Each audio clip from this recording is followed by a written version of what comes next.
وقالوا سمعنا وأطعنا غفرانك ربنا وإليك المصير. Question numéro 4. Est-il permis de dire si Allah m'accorde telle chose, je générerai tel nombre de jours? Alors cette question fait l'objet des débats entre les savants. Car c'est venu dans le Sahih Muslim, le hadith d'Ibn Omar, radiallahu anhuma, si je ne m'abuse, le hadith d'Ibn Omar, si je ne m'abuse, dans le Sahih Muslim, le prophète Mohammed sallallahu alayhi wa sallam, Ibn Omar dit, le prophète Mohammed sallallahu alayhi wa sallam, naha anin nazr.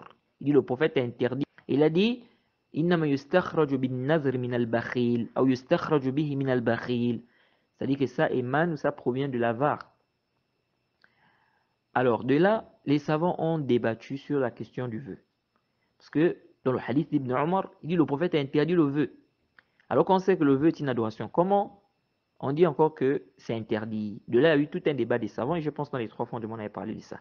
Mais à Sahih al-Rajih, l'avis que nous trouvons juste le plus savant, c'est l'avis des savants qui ont dit que le vœu qui est interdit, c'est celui qui est conditionné. Donc de dire, si Allah me donne ceci, je veux faire cela. Si Allah m'accorde ceci, je veux faire cela. Car quand on voit le texte, on voit que ça cadre plus avec ce vœu-là. Parce que dans le texte, le prophète Mohammed sallallahu alayhi wa sallam dit quoi? Innama yustakhraju bihi min al-bakhil. Vous voyez? Ça provient ça émane de l'avare.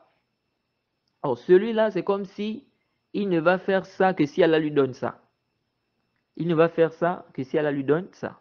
Donc ce qu'il a dit qu'il va faire là, c'est comme s'il ne va faire ça que si Allah lui donne ce qu'il veut là. Jaïd.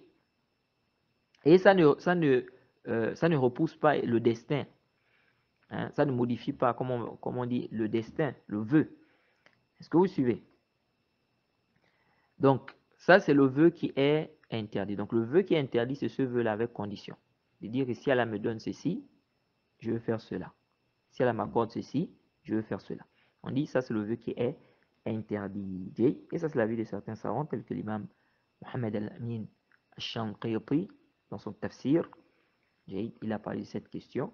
Et il a dit que le vœu qui est interdit, c'est celui-là, celui qui est conditionné. Par contre, si quelqu'un fait un vœu comme ça, mutlaq, quelqu'un dit par exemple, je fais le vœu de jeûner par exemple 2 jours pour Allah. Ça là, il n'y a pas de problème. Ça, c'est permis. Mais le vœu qui est conditionné, si Allah me donne, je veux faire. Si Allah me donne, je veux faire. Ça, c'est le vœu qui est interdit. Ça, c'est l'avis que nous trouvons juste le plus avant. Allah ta'ala a'lam. Naam. Tout en sachant que la question, c'est une question vraiment où il y a un long débat des savants. Et je crois dans les 3 fondements, on avait un peu parlé de cette question. Naam. ربنا ولا تحملنا ما لا طاقة لنا به واعف عنا واغفر لنا وارحمنا